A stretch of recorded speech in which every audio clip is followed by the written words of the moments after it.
Welcome to our video about Europa, the fourth largest moon of Jupiter, and one of the most fascinating objects in our solar system. In this video, we'll talk about everything you need to know about Europa, from its physical features to the possibility of life, and how it relates to the other moons of Jupiter. Europa was first discovered by Galileo Galilei in 1610, along with three other Galilean moons, Ganymede, Callisto, and Io. Europa is the smallest of these four moons but is still one of the largest moons in our solar system, with a diameter of around 3,100 kilometers. One of the most intriguing things about Europa is the possibility that it might have a subsurface ocean of liquid water beneath its icy crust. This idea was first proposed in the 1970s by the astronomer Richard Greenberg, who noticed that Europa's icy surface had many similarities to Earth's ice shelves. This led him to suggest that there might be a liquid ocean beneath the surface, caused by the tidal forces generated by Jupiter's gravity. Since then, numerous observations and measurements have supported the idea of a subsurface ocean on Europa. In 2018, for example, scientists using the Hubble Space Telescope detected evidence of water vapor erupting from the surface of Europa, which suggested that there might be plumes of water coming from the subsurface ocean. So, why is the possibility of a subsurface ocean on Europa so exciting? Well, water is one of the essential ingredients for life as we know it, and Europa's ocean could provide a suitable environment for life to develop.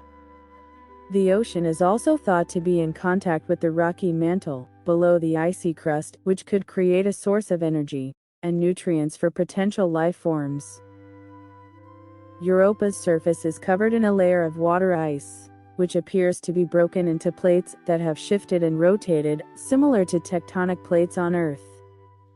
This suggests that Europa might have a geologically active interior, which could be another sign that it has a subsurface ocean.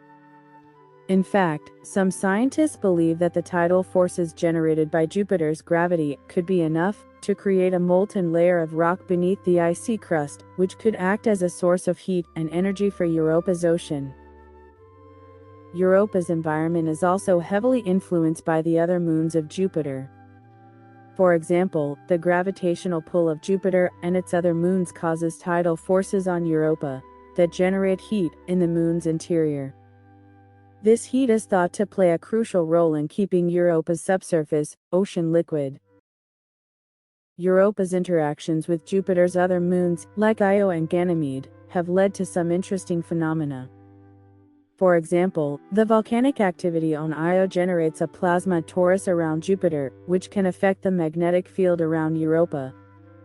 This can cause the moon to emit its own magnetic field, which has been observed by spacecraft like NASA's Galileo mission.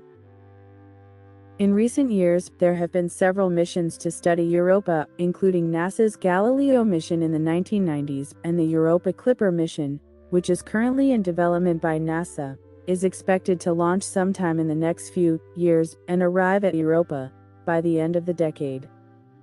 These missions are expected to provide more insights into Europa's geology, composition, and potential habitability. Europa is a fascinating moon that holds the potential for life due to the possibility of a subsurface ocean. Its unique icy crust and geologically active interior make it a prime target for exploration and further study, and the interactions between Europa and the other moons of Jupiter make it even more intriguing. We can't wait to see what new discoveries are made in the future about this incredible moon.